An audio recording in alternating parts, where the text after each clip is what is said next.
Abertura, fundo azul. Linha branca horizontal se divide em duas e forma um quadrado que logo se desfaz. Círculo se divide horizontalmente em outros coloridos e se desfazem. No centro, Repórter Justiça. Olá, seja bem-vindo ao Leonardo Repórter Ferreira, Justiça. Brasília DF. O programa desta semana tem cor, aroma e muito sabor. Vamos falar sobre uma das bebidas mais antigas do mundo e que acompanha a humanidade há milênios. O vinho tem história, tradição e muitas curiosidades. Garrafas de vinho próximas umas das outras. Garrafa em suporte inclinado. Homem faz vinho circular em taça de vidro antes de o beber. Uma pessoa quando fala que não gosta de vinho é porque nunca Ricardo provou um Jatobá, bom vinho aposentado. mesmo. Porque não tem como não gostar. É impossível. Não dá para afirmar a origem exata do vinho. Cada cultura tem uma crença. Muitos cristãos, por exemplo, acreditam que Noé plantou um vinhedo e produziu a primeira bebida do mundo. Já para os gregos é uma dádiva dos deuses. E tem quem acredite que o vinho surgiu meio que por acaso mesmo. Alguém deixou uvas amassadas e houve uma fermentação espontânea. Barreiras com cachos de uva verde e lilás. A literatura revela que 3 décadas depois do descobrimento do Brasil, o vinho nacional deu seus primeiros passos. O português Brás Cubas veio para o país na expedição de Martim Afonso de Souza, fundou a Vila de Santos e mandou plantar mudas de videiras trazidas de Portugal. No começo foi um fracasso por causa do clima tropical. Com o passar dos anos, a produção vingou e a indústria vinícola brasileira despontou. O vinho se espalhou, o vinho fino, Rogério se Dadu, espalhou enólogo e pela escritor. região sudeste do Brasil, numa produção de alto nível e mostrando a qualidade de cada uva. É algo muito bonito que se desenvolve hoje no Brasil, porque nós temos uva não somente lá no Rio Grande do Sul, nosso principal produtor, 80% vem de lá, do Rio Grande do Sul. Mas há uma expansão fantástica acontecendo no Sudeste e no Nordeste do Brasil. Imagem acelerada. Nuvens passam por vinícola em vale. Vinícolas à beira de estrada de terra. O Rio Grande do Sul é o grande estado produtor de vinho. O principal motivo são as condições climáticas mais favoráveis para a vinicultura. Aqui, os produtores transformam cada cacho de uva em uma bebida de qualidade. Homem prova vinho em taça. Fé, trabalho Renê e Tonello, família. presidente do Daqui a Conselho de 90 Administração estaremos da comemorando, Cooperativa não nós, Vinícola mas Aurora. nossos filhos, nossos netos estarão aqui nos agradecendo pelo trabalho que sempre tivemos até hoje. O universo do vinho é cercado por mitos e verdades. Quem nunca ouviu aquela frase relacionada ao vinho que virou até ditado popular? Quanto mais velho, melhor. Não necessariamente. Alguns vinhos se beneficiam com o envelhecimento, mas a maioria tem durabilidade curta e não melhora com o tempo. Outro mito: os melhores vinhos são produzidos de uma única uva. A qualidade da bebida não tem relação com a quantidade de frutas usadas. Agora, uma verdade: o vinho precisa ser armazenado em ambiente escuro e com temperatura controlada, porque não resiste ao calor e luminosidade. Em Brasília, Ricardo segue à risca essa regra. Não é à toa que tem uma adega discreta no apartamento, com capacidade para 34 garrafas. Eu gosto da ideia do vinho sempre associado à comida. Você pode beber um vinho separado, dependendo do tipo de vinho, num vinho do Porto e tal. Mas o vinho sempre ele adiciona algo ali no paladar em geral, que você está provando alguma coisa, o vinho traz algo novo naquele paladar, né? Praticamente todos os dias, Ricardo bebe uma taça de vinho. A escolha da garrafa depende da companhia, do clima e do cardápio. O vinho tem uma relação bem próxima com a comida. Beber o vinho sem acompanhamento, sem comer, Antônio Carlos do então, Nascimento, culturalmente, a endocrinologista. bebida vinho é acompanhada ou acompanha a comida. Enquanto outras bebidas podem ser tomadas de maneira mais informal, ou melhor, não deixa de ser informal o vinho assim junto à comida, mas você pode beber, você pode tomar 2 doses de uísque, pode tomar 5, 6 cervejas, chopp, gin tônica, gin puro, e não precisa necessariamente estar numa mesa de almoço ou jantar. Na busca por novas experiências, Ricardo adquiriu um hábito curioso. Eu ouvi uma vez de um especialista uma dica, assim, ele falando da quantidade de rótulos. Assim, nos mercados no Brasil, ele falou algo entre 70 e 100 mil rótulos diferentes nas prateleiras. Aí ele falou para mim: nunca repita um vinho. Não há razão para repetir, mesmo que você goste dele. Porque você está se privando de novas possibilidades, inúmeras, né? que tem por aí. Mas afinal, o vinho faz bem à saúde? Conversamos com esse endocrinologista e amante da bebida. Ele comenta sobre um estudo francês que há quase 30 anos atrelou a longevidade ao consumo do vinho. Ele demonstra que os franceses, apesar de fumarem muito mais e comerem muito mais gorduras saturadas do que os americanos, morriam muito menos de doença cardiovascular. E aí é um pouco complexo, porque esse estudo ele foi feito, é um estudo estatístico, evidentemente, ele baliza, e o que ele encontrou como fator de diferenciação foi o consumo frequente de vinhos pelos franceses. A Organização Mundial da Saúde recomenda o consumo de 2 taças por dia para os homens e 1 para as mulheres, porque o organismo feminino absorve a bebida de forma mais rápida. Ou seja, doses moderadas podem fazer bem à saúde, como diminuir os riscos de doenças cardiovasculares. Mas quem perde o controle e extrapola no consumo pode criar um problemão. Você não tem escrito na testa de ninguém quais são aqueles consumidores que eventualmente evoluem para o vício.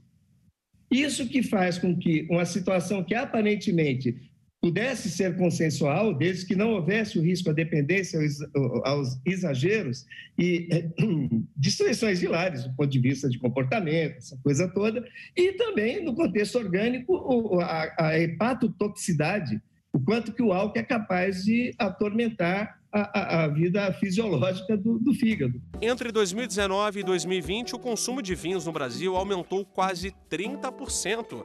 A pandemia do coronavírus foi um dos fatores. Esses dados são da consultoria inglesa Wine Rodrigo Intelligence, Linardi, especialista em negócios do vinho. Uma empresa que está há mais de 20 anos no setor e que trabalha em 35 mercados pelo mundo, né, fazendo aferições constantes, ouvindo os consumidores, entendendo seus hábitos, suas preferências, né, e apurando justamente essas mudanças no padrão dos países. Então, o Brasil se destaca muito por isso. E foi justamente na pandemia que o Renato descobriu a mais nova paixão, um caminho sem volta. Com a apreciação desses vinhos, eu comecei a aprender com que tipo de alimento eles combinam, com outros tipos de formas de se beber esse vinho. E tudo isso fez com que eu me tornasse hoje alguém que sabe mais sobre o vinho. Apesar do crescimento no consumo, o brasileiro bebe cerca de 2 litros de vinho por ano. É pouco. A França toma cerca de 60 litros per capita ano. Diretor Aqui executivo mesmo, no nosso lado, o Uruguai, que é um país pequeno, de menos de 4 milhões de habitantes, acaba tomando cerca de 30 litros per capita ano. Então, na verdade, o que se quer no setor é desenvolver a ideia de que o consumo de vinho deve ser regular, né? Tomado moderadamente e durante as refeições. O vinho ainda é uma bebida que ela custa mais caro, né? Então, acaba sendo uma bebida de uma ocasião mais especial no Brasil. Barreiras. Uva extraída do galho. No próximo bloco, a repórter Renata Teodoro mostra que o vinho brasileiro tem ganhado espaço fora do país. E ainda, você sabe o que faz um wine hunter? Ou melhor, um caçador de vinhos? Continue com a gente. Vinheta de transição no Centro Repórter Justiça. Vinheta de transição no Centro Repórter Justiça. Na varanda de um apartamento, um homem abre garrafa de vinho. Ele coloca o vinho na taça. Uma paixão que rendeu bons frutos e excelentes vinhos. Toda essa admiração pela bebida levou Rudá a se tornar um wine hunter, um caçador de vinhos. Depois de viajar pela América do Sul em busca de rótulos diferenciados, o engenheiro abriu uma empresa de importação e hoje traz para o Brasil produtos das mais diversas regiões que visita. Sempre que eu tomo um vinho existe um olhar muito crítico, onde eu tento entender o porquê alguém pensou em trazer esse vinho para o Brasil, o porquê alguém está vendendo esse vinho, o que eu poderia melhorar nesse vinho como quem está selecionando o vinho. Na mesa, 2 garrafas de vinho e uma taça com vinho branco. Eu busco características específicas, eu gosto de vinhos com boa acidez resultam em vinhos gastronômicos, eu gosto de vinhos com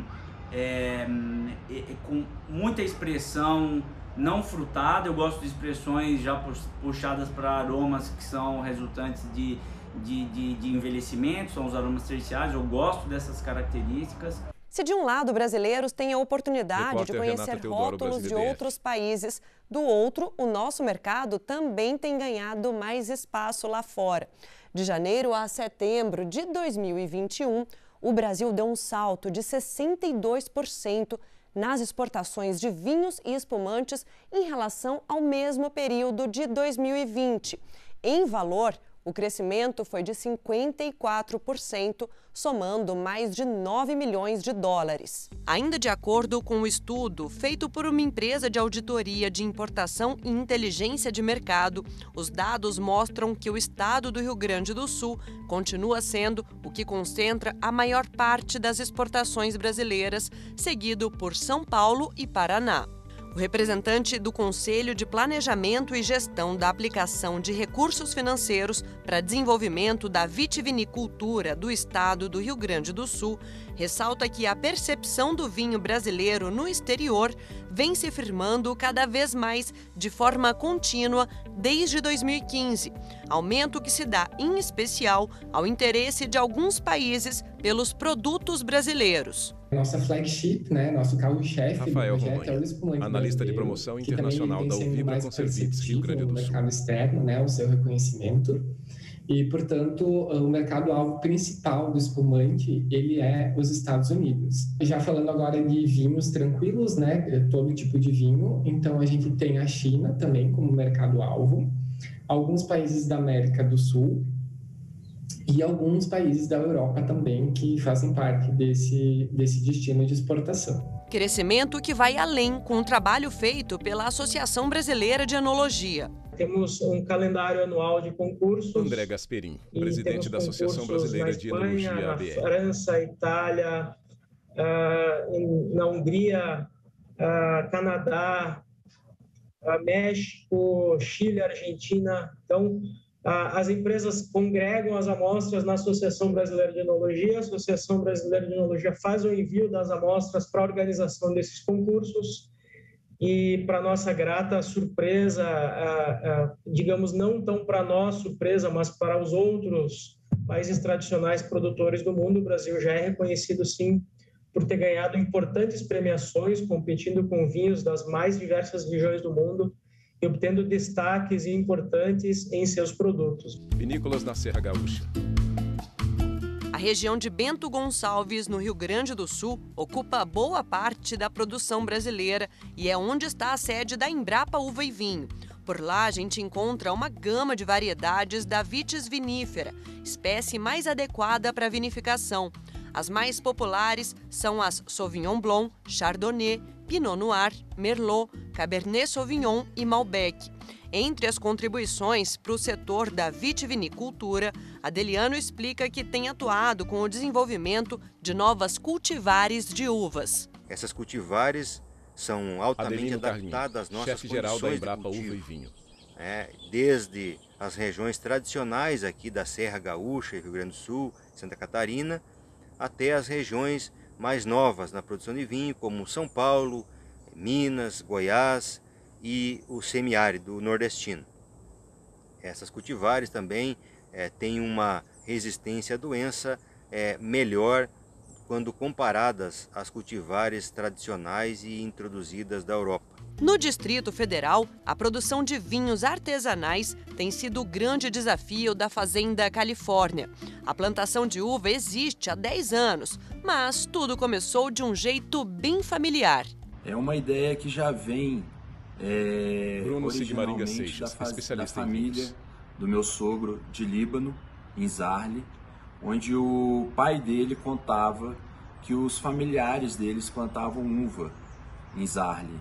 Então já tinha essa ideia, né, na cabeça do meu sogro em plantar uva aqui no Cerrado, quando nós descobrimos que a uva estava se dando muito bem adaptada no Cerrado, tanto o Cerrado goiano, o Cerrado mineiro e aqui no Cerrado brasiliense. O que a gente está buscando é trazer técnicas inovadoras. Fábio Scrulli, especialista em vinhos. E extremamente de sucesso, né?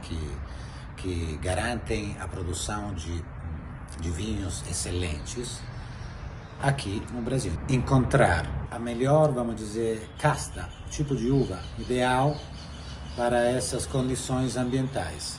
Condições ambientais únicas, né? Brasília tem um clima único, seja pela altitude, seja pela sazonalidade. A lei que trata da circulação, comercialização e produção de vinhos traz regras para o produtor, como o registro da vinícola e dos produtos fiscalizados pelo Ministério da Agricultura. A produção artesanal também é regrada por essa lei, com algumas características, que é o que explica esse advogado. 70% da produção deve ser de responsabilidade do agricultor, que pode produzir até 20 mil litros por ano para se encaixar na agricultura familiar. O envasilhamento do vinho, ele precisa ser feito exclusivamente no imóvel rural, né?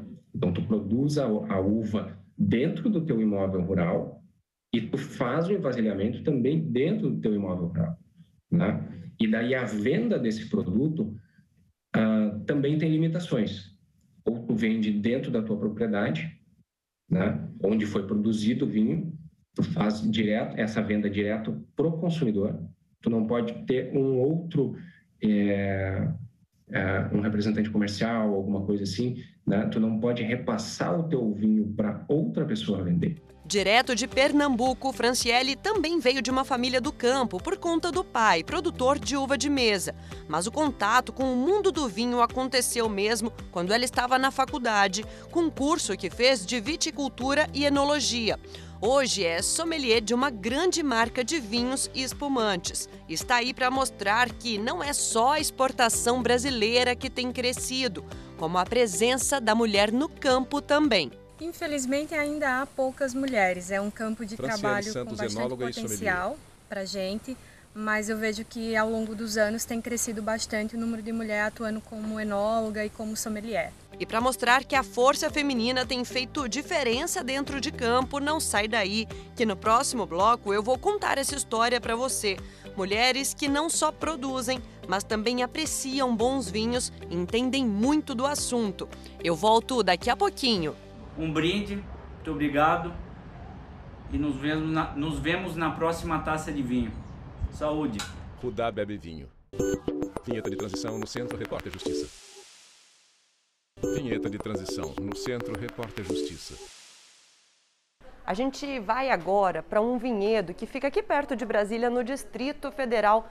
E vamos ver como é que funciona a plantação de uvas para a produção de vinho. Vamos? A repórter e o cinegrafista entram em uma van no estacionamento da TV Justiça. A van parte. Saímos da TV e fomos direto para lá. A gente demorou pouco mais de 1 hora e com essa paisagem, cada minuto de estrada valeu a pena. Após passar por estrada de terra, a van da reportagem chega a uma fazenda. Chegamos na Casa Vitor, uma propriedade que existe desde a década de 1980 e nos últimos anos tem investido na plantação de uva para vinhos finos e é isso que eu vou conhecer agora. Oi, Renata. Oi, Renata. Tudo bem? Tudo jóia. Seja bem-vinda à Casa Vitor. Obrigada. Minha xará Renata recepciona a nossa equipe do mesmo jeito que recebe os visitantes que buscam por essa experiência de conhecer um vinhedo. Na mesa, só produtos locais. Todas essas delícias foram feitas aqui, na casa, e por pessoas da região. Os pães, geleias, sucos. Além dessa recepção calorosa, a vista é de tirar o fôlego. Próximo da casa principal, um pequeno lago com um coreto no meio. Aqui em Brasília a gente tem poucas oportunidades gerente da fazenda, de estarmos inseridos no campo e a nossa proposta é exatamente essa, que a pessoa venha para o ar livre, para o meio da natureza, degustar um bom vinho, uma boa gastronomia. Vinhedo cercado por estacas de madeira. De perto, o vinhedo é ainda mais lindo. Marina é que cuida de toda a plantação junto ao marido e conta que há 2 anos nasceu a ideia de plantar uva para a produção de vinhos. Começaram com Syrah, Pinot Noir e Sauvignon Blanc. A gente tem aqui o clima favorável. Marina Aparecida Malheiro Silva, proprietária da fazenda. O clima é muito importante para o cultivo da uva. Só que a gente tem um fator assim que emperra um pouquinho, que é o custo. É um custo bem alto, né? E outra coisa é que é uma planta muito sensível. Eu sempre brinco que é um bebê prematuro, porque a partir do momento que você coloca na terra, todo dia você tem que passar pelo vinhedo. Imagem aproximada da folha de uma parreira. Perto dela, cacho de uva verde. Essa plantação já rendeu colheita e o nome que se dá quando isso acontece é vindima. Aliás, foi a primeira vindima de todo esse vinhedo. As uvas que saíram daqui passaram pelo processo de vinificação que durou cerca de 6 meses e o próximo passo vai ser engarrafar os vinhos. Assim que a bebida estiver pronta, será vendida dentro da propriedade e numa vinícola cooperativa, com outros 10 amigos também produtores. Aqui a gente está usando o método que é empregando a banda floral. O que é isso? A gente planta muitas flores, principalmente a Alisson, que é a flor de mel, que vai fornecer néctar e pólen para esses insetos, entre aspas, do bem. Eles vão multiplicar, ficar aqui nesse jardim, próximo do vinhedo, e vai fazer um controle das pragas no nosso vinhedo. Imagem panorâmica do vinhedo da Casa Vitor durante o dia. Da produção ao conhecimento. Falar sobre vinhos e negritude foi o que levou Silvana a fundar a empresa Confraria das Pretas. Quando eu decidi levar a informação do vinho adiante, foi quando eu comecei a perceber que as pessoas em minha volta não consumiam vinho, né? Eles achavam que o vinho era um produto que não era acessível para eles e que era um produto muito elitizado. Silvana põe vinho na taça. Antes da pandemia, esses encontros aconteciam em restaurantes e bares de vinho. Durante a pandemia, as coisas mudaram um pouco. Comecei a fazer online, porém eu comecei a agregar pessoas do Brasil inteiro e fora do Brasil. Aliás, com o aumento do consumo do vinho no país durante a pandemia, esse especialista fala que também existem outros fatores que explicam esse crescimento. Desde 2010, ou seja, nos últimos 12 Rodrigo anos, Lanari, especialista em negócios do vinho, a gente nota que essa população de consumidores que declaram, né, consumir o vinho com alguma regularidade, ela praticamente dobrou, né? Hoje a gente tem, pelas nossas aferições, 39 milhões de consumidores que declaram consumir vinho com alguma regularidade. Então esse é um aumento bastante expressivo. Marisa está aí para mostrar que faz parte desse número. Há mais de um ano decidiu fazer uma assinatura de vinhos e mesmo que não queira se especializar, tem aprendido bastante e apreciado diferentes sabores. Cada mês vem um vinho de uma região. Então nesse período de 1 ano e meio eu já recebi vinho Marisa do Chile, Barbosa, administradora. da Espanha, da Itália, da França, da África do Sul. Então é um processo, é muito mais uma experiência, né? Muito diferente, porque você não sabe o que vai chegar na caixa, então você desce na portaria, pega a sua caixa com os novos rótulos, aí você descobre, vem uma revista junto que conta um pouquinho sobre aqueles rótulos, sobre a origem daquela uva, sobre o produtor. Para mim é mais pela experiência. Marisa prova vinho sentada na varanda. Marina cuida das flores do vinhedo. Experiências que rendem bons frutos, iniciativas e conhecimento. E assim, a gente termina o Repórter Justiça desta semana. Já segue nosso perfil no Instagram? É o TV Justiça Oficial. No YouTube, o canal é o mesmo. Se quiser entrar em contato com nossa produção, o e-mail é o reporterjustiça@stf.jus.br. Até a próxima! Créditos finais, produção Marcela Luiz e Joyce Pires. Reportagem Leonardo Ferreira e Renato Gilmar. Edição de texto Leonardo Ferreira. Cabelo e maquiagem Kelly Matheus. Cinegrafia Jefferson Martins, Lázaro Filho e Luiz Guilherme. Assistência técnica Kleber Leite e Paulo Paz. Edição de pós-produção Thiago Lopes. Videografismo Lucas Matias. Núcleo de programação Rosa Vazen. Núcleo técnico Fábio Guedes. Núcleo de produção de programas Flávia Soledade. Supervisão Coordenadoria de Gestão da TV e Rádio Justiça, Secretaria de Comunicação Social, STF. Realização TV Justiça, 20 anos.